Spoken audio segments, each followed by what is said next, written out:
If you want to succeed as a leader, you need to be a challenge overcomer. A leader that just plays it safe is not a leader worth following. Trials and challenges make you a complete leader. If you can be tenacious and push through obstacles with passion and determination, your team is going to rally behind you because they have a leader that's worth following. Yo, what's up, party people? Welcome to another episode of Thrive and Dive. Thriving in life as we dive into deeper conversations. The purpose of this show is to help you thrive.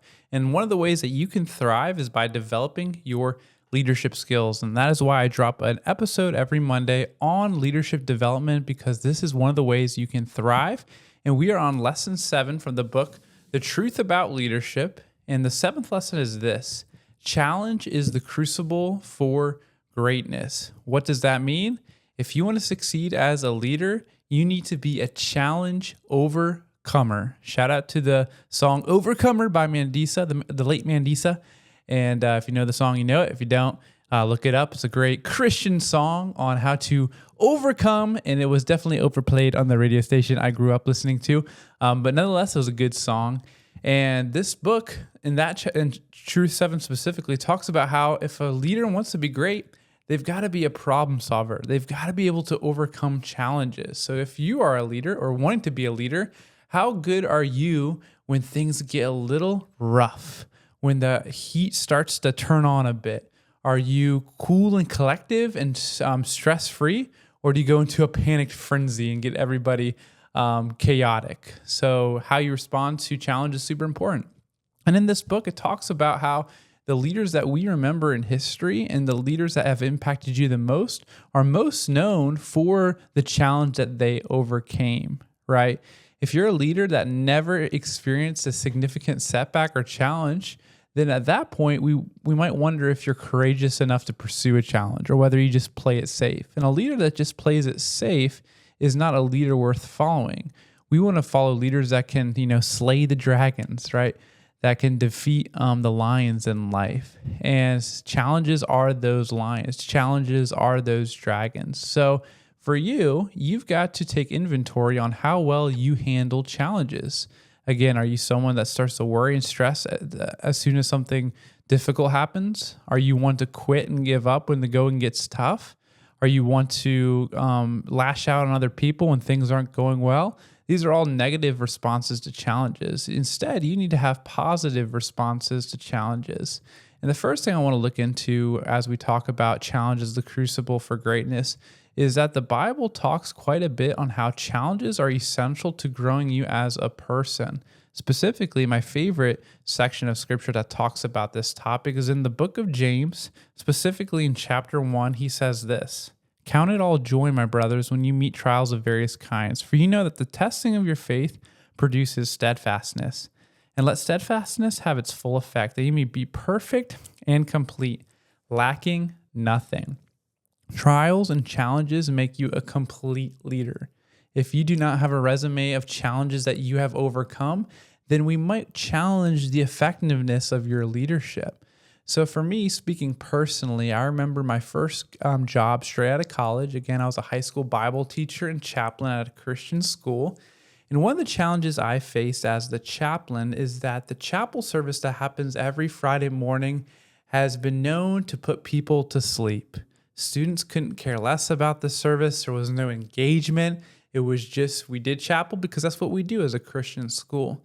So the challenge that I wanted to overcome is, how can I make chapel more engaging for the students? And this is the challenge I sought to overcome.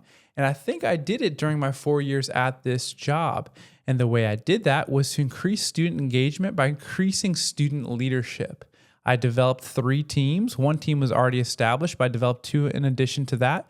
And it was our worship team, our communication team, and our tech team. Previously, we would just have a worship team where students played instruments, but the tech was run by the person in my position or some other teacher. And then anything communication related was again handled by the person in my position or guest speakers.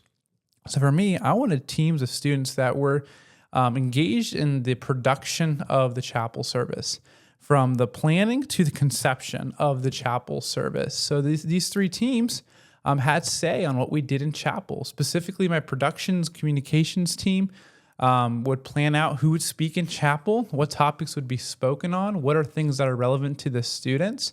And then that would map out what we would do when it comes to our theme and direction of our chapel service. In addition to that, the worship team and the tech team played a vital role to the execution of the chapel services.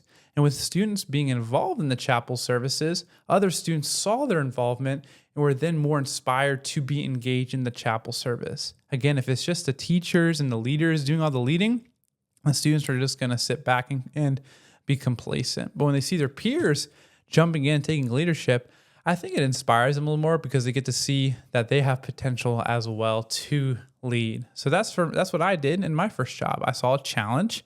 Instead of saying, well, this is how it's always going to be, no, I decided to reject that premise and find a solution. So for you, what's the challenges in your organization? Are you going to sit around and complain about them, or are you going to see them as launching pads for future growth? It's all in your perspective, all about your mindset. And again, if you're looking at challenges through the lens of Scripture, you know that challenges are a great thing. We should count it all joy when we've experienced suffering because it's producing maturity and completeness. So how you respond to a challenge is so important. And I want to challenge you as you to tackle your challenges is to have a tenacious mindset when you go about it. A lot of us can have some great intentions and be like, all right, when the challenge comes, I am ready. I know it's going to produce maturity in me. But when the going gets tough and rubber meets the road, our conquering mindset seems to dissipate and we start to quit pretty easily, myself included. And sometimes when things get hard, I'm just like, I'm just not doing this. This is just not my call. And this is not my gifting.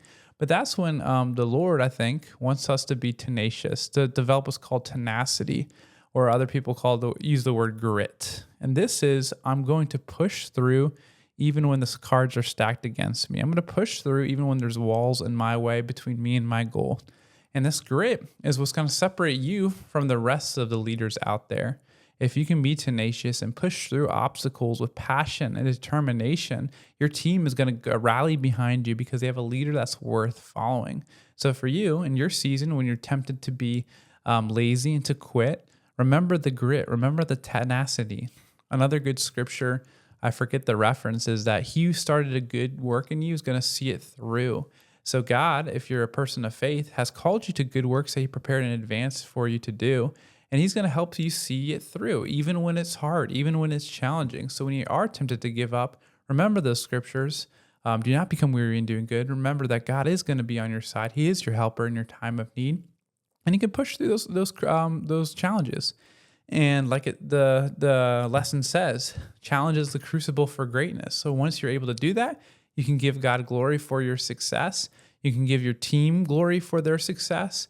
You can celebrate the wins. And then the next time a mountain appears in your organization, instead of retreating from it, you climb it together. Because why? Challenge is the crucible for greatness. And this is the 7th lesson within the book, The Truth About Leadership. And it's the conclusion of our lesson today for leadership development here on Thrive and Dive. Again, if you've enjoyed this video, be sure to hit that like button.